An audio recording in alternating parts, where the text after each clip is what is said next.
ఏం డ్యూటీ అందరికి duty పంపిస్తారంటలేదు sir.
మాస కాదు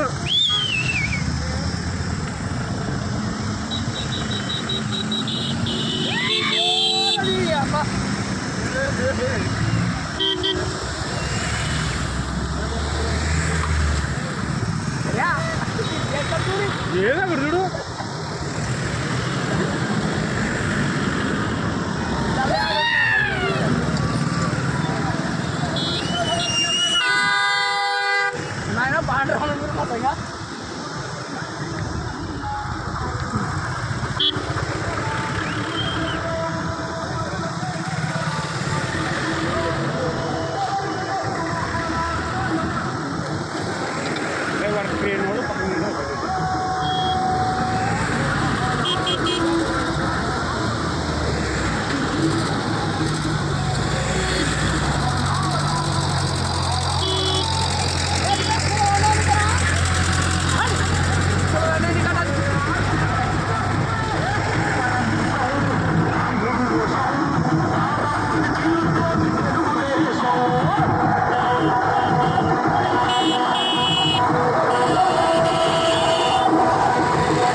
Mother,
దయచేసి కార్లలో ముందు పోవాలా, ప్లీజ్ దయచేసి ముందు పోవాలా.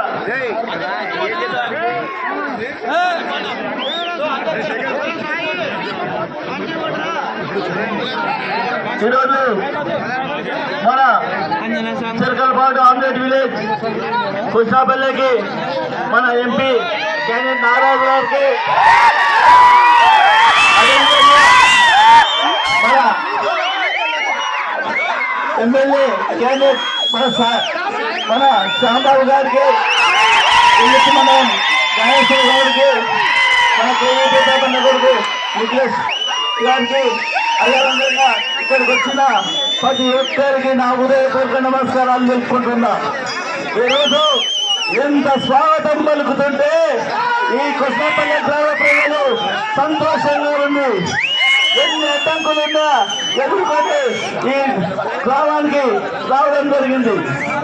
ఎందుకంటే మేము సాగు ఈ పద్ధతిని మానుకోండి.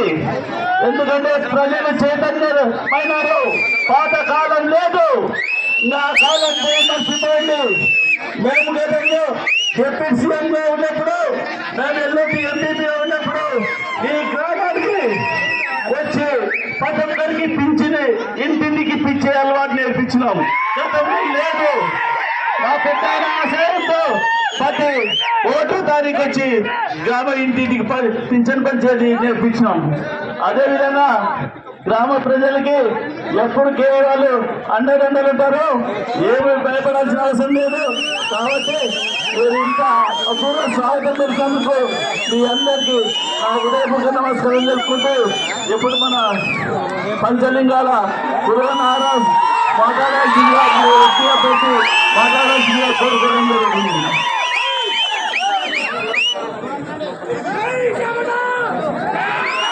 ఈరోజు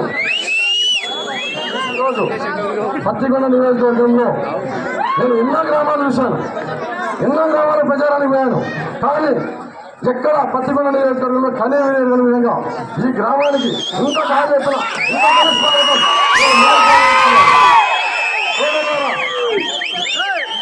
మీ యొక్క అభిమానాలు చూస్తున్నాయి. ఆంధ్ర స్వామి సాక్షిగా కాబట్టి సోదరులు వాస్తవంగా మీకందరికీ తెలిసిన విషయమే. ఇప్పుడు భారత రాజ్యాంగం ప్రకారం, ప్రజాస్వామ్యం ప్రకారం మనం ఎక్కడైనా కూడా స్వేచ్ఛాయుత వాతావరణంలో ప్రచారం చేసుకునే హక్కులు ప్రతి ఒక్కరికి ఉన్నాయి. కానీ మనం నిర్ణయించి ఈ తిరుపతి గ్రామం అయితేనేమి, కోసనపల్లి గ్రామం అయితేనేమి ప్రచారంలో భాగంగా మనం అన్ని రకాలుగా సంసిద్ధం చేసిన తర్వాత కొన్ని అవాంతరాలు వచ్చాయి. అందులో భాగంగా కలెక్టర్ గారు అయినటువంటి ఆర్ఓ గారికి కూడా 1కి 10 సార్లు వినియోగించుకోవడం జరిగింది. అయినా కానీ ఎవరు ఎన్నో ఇబ్బందులు సృష్టించినా కూడా ఈ ప్రజాస్వామ్యంలో రాజ్యాంగం ప్రకారం మనకు మాట్లాడే హక్కు ఉంది. కాబట్టి ఈ రోజు ఇంత భారీ ఎత్తున కోసనపల్లి నిర్మాణానికి రావడం జరిగింది. నేను ముఖ్యంగా చెప్పేదంటే రాబోయే రోజులు రాజరిక పరిపాలన లేదు సార్. ఇంకా రాజరిక పరిపాలనలో ఉండదు. తెలుగుదేశం పార్టీ గ్రామానికి ఎంతనేమి, ప్రజలకు ఎంతనేమి, బడి బలహీన వర్గాలకు అండదండగా ఉంటుంది. కాబట్టి మరి ఏం జరిగింది? కృష్ణ మండలం మాస్టర్ అయినటువంటి పేరు సంబంధి గారు తనయుడు వారసత్వాన్ని పుట్టించుకొని పేరు శ్యామరామన్న గారు పక్కన వాసం అందుబాటులో ఉంటాడు. కాబట్టి వీరంతా అఖండ మెజార్టీతో శ్యామరామన్న గారిని అసెంబ్లీ అభ్యర్థిత్వాన్ని బలపరచాలని, అలాగే లోక్సభ అభ్యర్థిత్వాన్ని ఉన్నటువంటి బంధలింగ నారాయణ నన్ను అఖండ మెజార్టీతో చెప్తున్నాను. నేను ఎక్కడ సోదరులు నేను రెండో విషయాలు చెప్తాను. ఎందుకంటే సమయాభావం వల్ల అన్నగారు మనల్ని కాబట్టి ఒక్క మాట చెప్తాం. ఎందుకంటే జగన్మోహన్ రెడ్డి గారి యొక్క పరిపాలన మీద 2 మాటలు చెప్పేస్తాం. ఎందుకంటే గతంలో ఇదే ఎలక్షన్లప్పుడు ఇదే చెట్లపాడు గ్రామానికి వచ్చే అన్న జగన్మోహన్ రెడ్డి ముఖ్యమంత్రి వారిని ఎంతో పరామర్శించి పేరేవా. మరి అటువంటి వ్యక్తి వాళ్ళ చిన్నాన్న గారి విషయంలో ఏం జరిగిందో మీకు అందరికీ స్పష్టంగా తెలుసు. చిన్నాన్న గారి విషయంలో ఏం జరిగింది, తర్వాత వాళ్ళ అమ్మాయి గారు విజయమ్మ గారు తినేవి, శర్మిలారెడ్డి గారు తినేవి, వీళ్ళంతా మా కొడుకు తండ్రి లేని పిల్లవాడు, ఒక్కసారి ఓటేయండి ముద్దులు పెట్టి రోడ్డంతా తిరిగితే ఓట్లు వేసాం మనం అంతా. అవునా సంతోషం మీరు కూడా వెళ్ళాడు. నేను చెప్పేది ఏమంటే మరి ఇప్పుడు ఎలక్షన్లు వస్తే 2024 ఎలక్షన్లు అదే చెల్లెళ్ళు వేదికల మీదకి ఇచ్చి 10 వేదికల మీద ఏమంటారు, పొంగబడిగా మా అన్నకు ఓటు వేయద్దండి, మా అన్నకు ఓటు వేయద్దండి. రాక్షస పరిపాలన. మన లీడర్ ఎవరు? నారా చంద్రబాబు గారు. మన టీం లీడర్ చాలా గొప్పవాడు. మన టీం లీడర్ ఎవరు? చంద్రబాబు నాయుడు గారు. గొప్ప లీడర్, దార్శనికుడు, బడుగు బలహీన వర్గాల కోసం పుట్టినటువంటి మనిషి నారా చంద్రబాబు నాయుడు గారు. వాళ్ళ లీడర్ ఎవరు? ఒక క్రిమినల్. మీకు అందరికీ తెలిసిన విషయమే. కాబట్టి నేను చెప్పేదేమంటే సోదరు మీరు అంతా ఆలోచన చేసి ఇక రాబోయే రోజుల్లో రాజరిక వ్యవస్థ పోయింది. రాజరిక వ్యవస్థ అంటూ లేదు. బడుగు బలహీన వర్గాలతో రాజ్యం.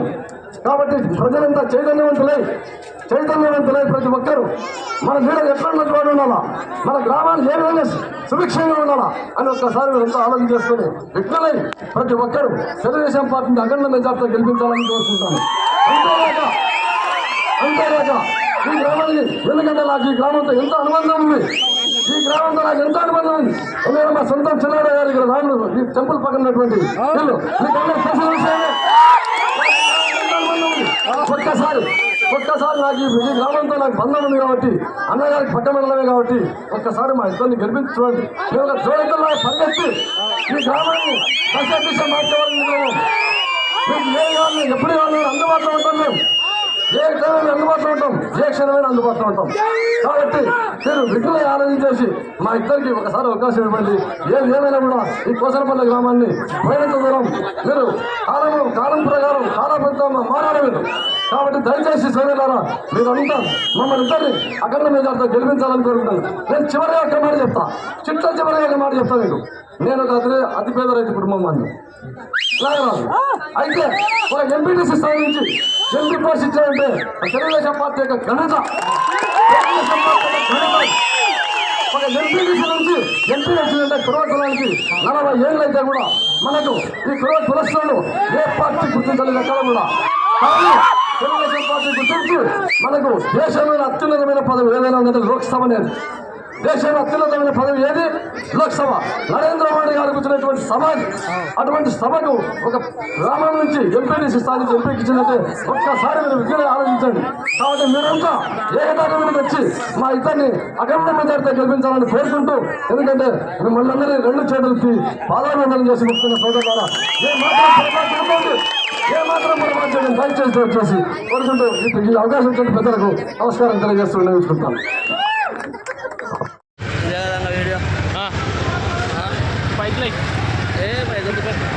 నన్ను పట్టుకో బావాలి వద్దు మన ప్రయోగాలు ఇదేమో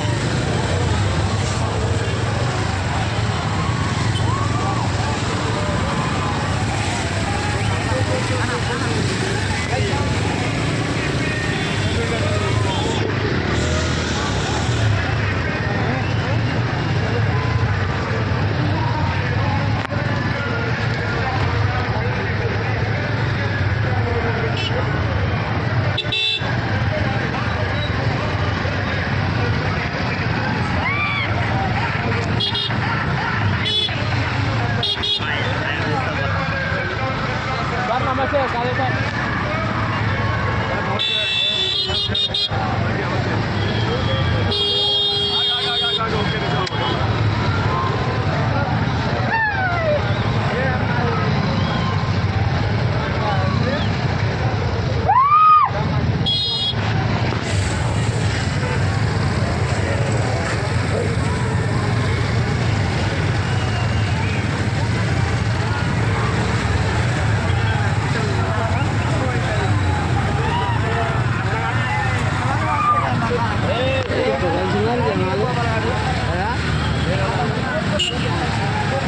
ఇద్దరే అన్నాడు.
నడుచుకొని ఉరుకుతుంది రుణి సంఘము జై జై జై జై జై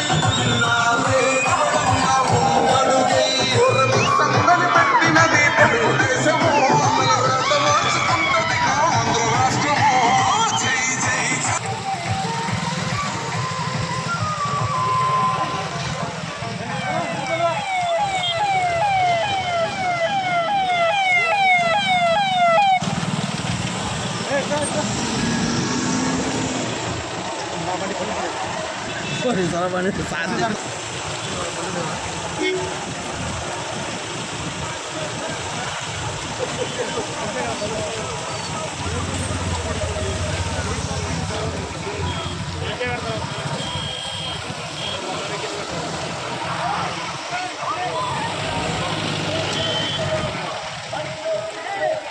ఇంకోటి ఉందా బండి అనుకున్నా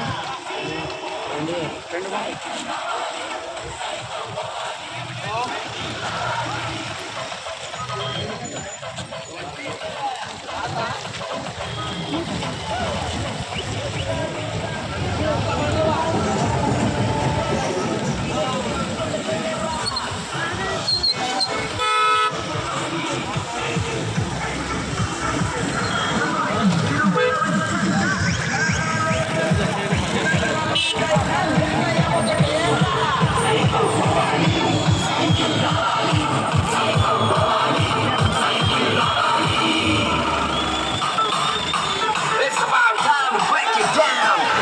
You ready?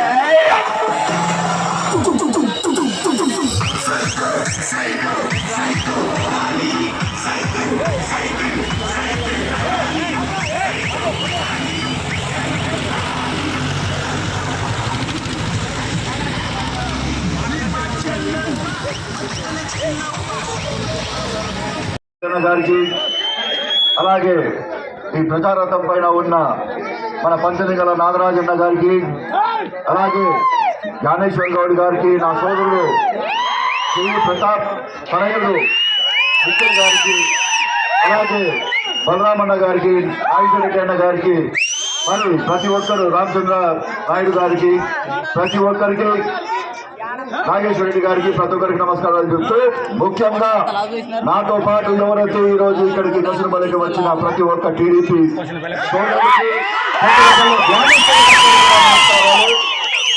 అయినా సుబ్బరాడు అన్న చెప్పినట్ల పోయినసారి మీరందరూ పెద్ద ఆయనకి ఓటేశారు. పెద్ద ఆయనకి ఓటేసిన తర్వాత మనం ఈ గ్రామంలోకి వచ్చి ప్రతి ఇంటికి కూడా మనం పెన్షన్ ఇవ్వడం జరిగింది. మరి అప్పుడు దాకా ఈ ఇళ్లలో పెన్షన్ అనేది ఏంటి అనేది కూడా వాళ్ళకి తెలియదు. ఏంది ఇంత డబ్బు ఎందుకు ఇస్తున్నారు మాకు అంటే, ఇది చంద్రబాబు నాయుడు మీకోసము వృద్ధాపంలో మీకు అవసరమవుతుంది అని చెప్పి డబ్బులు ఇస్తున్నాడు. అంటే మా కాడ ఎప్పుడు ఎవరు ఇవ్వలేదో డబ్బులు అంటుంటే మేము దాని గురించి కనుక్కున్నాం. డబ్బు ఎక్కడ పోతుందో మనందరికీ కూడా బాగా తెలుసు.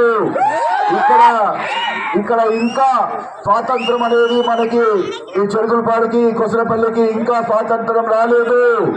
మనము ఎంతసేపు కూడా ఇంకా వాళ్ళ కాలు గోరు కింద బతకాలంటే ఈ యువత ఎవరు కూడా ఒప్పుకోవడం లేదు. అందుకోసమే సోదరులారా, మనం ఏమి చేస్తాం కానీ ఒక మంచి కోసమే చేస్తాము. తెలుగుదేశం పార్టీ ఉండేదే మంచి కోసము. మరి చంద్రబాబు నాయుడు గారు ఆ రోజు మన పంచలింగాల నాగరాజు గారికి సీట్ ఇవ్వడం జరిగింది. మరి ఈయనకంటే ఒక 3 సార్లు ఎంపీ అయిన మన కోట్ల సూర్యప్రకాష్ రెడ్డి గారిని రిక్వెస్ట్ చేసుకొని, ఇది కర్నూలు మొత్తం బీసీ సెగ్మెంట్, మీరు దయచేసి కురువ సామాజిక వర్గానికి చెందిన మన నాగరాజుకి మీరు సీట్ ఇవ్వాలా. మరి సీట్ ఇస్తే ఇక్కడ ఉన్న ప్రతి ఒక్కరు కూడా ప్రతి ఒక్క బీసీ కులం కూడా సపోర్ట్ చేశారు. మీరు దయచేసి మీరు ఈ సీట్ ఇవ్వడం జరిగితే మన పెద్ద ఆయన కోట్ల సూర్యప్రకాష్ రెడ్డి గారు కూడా ఒప్పుకొని మన నాగరాజు గారి అభ్యర్థులని మంచిగా ఒప్పుకున్నారు. మరి రాబోయే కాలంలో రెండు కోట్లు వస్తాయి. ఒకటి నాగరాజన్నకి, ఒకటి మీ సోదరుని కేఈ శ్యాంబాబుకి. మరి ప్రతి ఒక్క ఊర్లో కూడా సూపర్ 6 పథకాలు మన చంద్రబాబు గారు ఏదైతే వదిలారో ఆ సూపర్ 6 పథకాల గురించి 2 నిమిషాలు చెప్తాను. మరి ముఖ్యంగా మహిళా పక్షపాతి మన చంద్రబాబు నాయుడు గారు ఆ రోజుల్లో దీపమని, దాని తర్వాత పసుపు కుంకుమ అని ఎన్నో రకాలుగా మహిళలకి సేవ చేసుకుంటూ వచ్చారు. మరి ఈసారి కూడా మహిళలు కష్టపడుతున్నారు. కట్టెల పొయ్యి పెట్టుకొని కట్టెల పొయ్యితో దగ్గుకుంటా టీబీలు తెచ్చుకొని క్యాన్సర్లు తెచ్చుకొని కష్టపడుతున్నారని చెప్పి ప్రతి ఒక్క ఇంటికి కూడా 3 గ్యాస్ సిలిండర్లు సంవత్సరానికి ఉచితంగా ఇస్తానని చెప్పడం జరిగింది. అదే కాకుండా 18,000 దాటిన ప్రతి మహిళకి వాళ్ళు ఇంట్లో తల్లిదండ్రులకి బరువు అవుతారేమో వాళ్ళకు కూడా ఏదో ఒక రూపంలో పెన్షన్ ఇవ్వాలని చెప్పి 1,500 పెన్షన్ ఆడవాళ్ళకు కూడా ఇవ్వడం జరుగుతుంది. మరి ముసలి వాళ్ళకి 3,000 నుంచి 4,000 పెన్షన్ చేయడం జరుగుతుంది. అదేవిధంగా మన ఇంట్లో ధనికుల ఇంట్లో ప్రతి ఒక్కరు స్కూల్ పోవడం కాదు, పేదవాళ్ళ ఇంట్లో గుడిసెలో కూడా ఇంతమంది పిల్లలు ఉన్నా కానీ ప్రతి ఒక్కరు కూడా స్కూల్ పోతే ప్రతి ఒక్కరికి కూడా 15,000 ఇచ్చి వాళ్ళు కూడా విద్య మంచిగా పొందాలని చెప్పి ఒక ఆశతో చంద్రబాబు నాయుడు గారు ముందరికి వచ్చారు. మరి ఆడవాళ్ళు బస్సులో ప్రయాణం చేస్తే ఉచితం ఫ్రీ. అదిగా ఉన్న రైతుకి 20,000 సంవత్సరానికి. మరి విద్యార్థులు ఎవరైతే చదువు కంప్లీట్ చేసుకొని నిరుద్యోగులు ఎవరైతే ఉన్నారో వాళ్ళందరూ కూడా నిరుద్యోగ భృతి అని చెప్పి 3,000 రూపాయలు ఇవ్వడం జరుగుతుంది. మరి మన జగన్మోహన్ రెడ్డి ఏం చేస్తున్నారో మీకు అందరికీ బాగా తెలుసు. ఆయన యువతకి ఉద్యోగాలు ఇస్తానని చెప్పి వాలంటరీ ఉద్యోగం అని చెప్పి ఆయన చుట్టూ దాసోహం చేసేటట్ల వాలంటరీ వ్యవస్థలో ఒకటి క్రియేట్ చేసి ఆయన పెట్టారు. మరి చంద్రబాబు నాయుడు గారు ఈ వాలంటీర్లకు కూడా 5,000 జీతం కాదు 10,000 జీతం ఇస్తారు, మీరు దయచేసి మీరు మంచిగా పని చేయాలని చెప్పి రిక్వెస్ట్ చేయడం కూడా జరిగింది. మరి నారా లోకేష్ గారు 20 లక్షల ఉద్యోగాలు ఇచ్చి మన యువతని కాపాడుకుంటాను, మన ఇండస్ట్రీస్ తీసుకొని వస్తాను, ప్రతి ఒక్కరికి కూడా ఉద్యోగం ఇస్తాను, వాళ్ళ కాళ్ళపైన నిలుచుకునేటట్టు చేస్తానని మన లోకేష్ బాబు కూడా చెప్పడం జరిగింది. మరి రాబోయే కాలం మంచి కాలం. 100% చంద్రబాబు నాయుడు గారు సీఎం అవుతున్నారు, అయి తీరుతారు. అలాగే మన నాగరాజన్న కూడా ఎంపీ అవుతారు. మీ అందరి దయ ఉంటే నేను కూడా ఎమ్మెల్యే అవుతాను.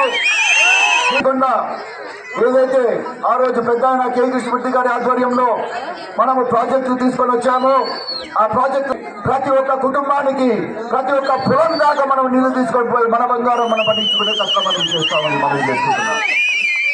మరి ఇసుక కదండి మీ అందరికీ తెలుసు. ఈ రోజులో ఇసుక కొనాలంటే 5,000 నుంచి 10,000, టిప్పర్ అయితే 20-30,000. మరి ఇసుక తోలుకొని ఇసుక స్మగ్లింగ్ చేస్తారు. ఇసుకనే కాదు మద్యం సప్లై చేస్తారు, తోటల్లో దాచి పెడతారు, ప్రజల పాస్బుక్లు గుంజుకుంటారు. ప్రతి ఒక్క అక్రమాలు మన పత్తికొండ మన వెలుగుకి మరి ఇవన్నీ మనము ఈ సంకల్ని మనమందరం తెప్పుకోవాలా. వచ్చే 13వ తారీఖు మనమందరం కూడా ఒక్కసారి చంద్రబాబు నాయుడు గారి ముఖం చూసి ధైర్యంగా మనం పోలీస్ స్టేషన్ల కాడికి పోయి ఎవరన్నా కానీ ఆపినా కానీ ఆగకుండా 2 ఓట్లు ఇస్తారు, 2 కూడా సైకిల్ గుర్తుకు వేసి మీరందరూ మన ఊర్లను బాగుపెట్టే ఛాన్స్ లో మీరు కూడా భాగస్థులు అవుతారని కోరుతూ సెలవు తీసుకుంటారు. జై చంద్రబాబు నాయుడు.